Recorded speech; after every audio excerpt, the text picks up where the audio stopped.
Hey guys, this is సహజ. Welcome back to my channel సహజ Vishnu vlogs. అందరు ఎలా ఉన్నారు? నేనైతే చాలా బాగున్నాను. మేము ఈ రోజు రీగాలో జరిగే మిడ్ సమ్మర్ ఫెస్టివల్ కి వెళ్తున్నాము. పేరులోనే ఉంది కదా సమ్మర్ ఫెస్టివల్ అని. ఎండాకాలంలో పండగ ఏంట్రా అనుకుంటున్నారా? మన ఊర్లో ఎండాకాలం వస్తే ఈ ఎండలేంట్రా బాబోయ్ చల్లగా తినేసి పడుకోవాలి అనుకుంటాము. బట్ ఇక్కడ అలా కాదు. ఎందుకంటే అబ్రాడ్ లో ఉండే ఎవరైనా సమ్మర్ లోనే బయటకు వచ్చి ఎంజాయ్ చేస్తారు. బికాజ్ వింటర్ లో మొత్తం చీకటే ఉంటుంది. వీళ్ళకి ఓన్లీ సన్లైట్ 7 to 8 hours ఉంటుంది అంతే.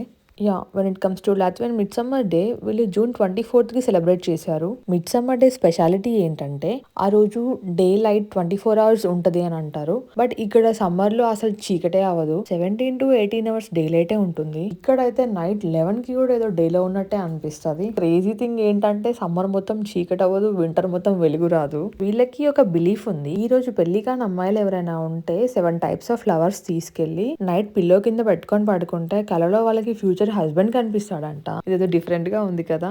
నేనైతే మిస్ అయ్యాను ఎందుకంటే నాకు పెళ్ళైంది కాబట్టి. I'm just kidding. And mid summer festival next day నుండి డే లైట్ 2 to 3 minutes తగ్గుతూ వస్తుంది. మేమైతే మా ఇంటి దగ్గర నుండి కొంచెం దూరంలో ఉన్న ఈవెంట్ కి వెళ్ళాము. ఈవెంట్ స్టార్ట్ అయ్యాక కాసేపటికి వర్షం కూడా వచ్చింది. అయినా కూడా వినకుండా డాన్స్ వేస్తూనే ఉన్నారు. నాకు ఇక్కడ నచ్చేది ఏంటంటే ఓల్డ్ ఏజ్ వాళ్ళు కూడా చాలా యాక్టివ్ గా ఉంటారు. ఈవెంట్ లో అమ్మమ్మల తాతయ్యలు కూడా చాలా బాగా ఎంజాయ్ చేశారు. ఈ ఫెస్టివల్ కి అమ్మాయిలు క్రౌన్ లాగా ఫ్లవర్స్ పెట్టుకుంటారు, అబ్బాయిలు అయితే లీవ్స్ పెట్టుకుంటారు.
వాళ్ళ డాన్స్ చూస్తే నాకు చిన్నగా ఒక స్టెప్ వేయాలనిపించింది.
వీడియో మీకు నచ్చినట్లయితే do like, share and subscribe to my channel. Bye bye.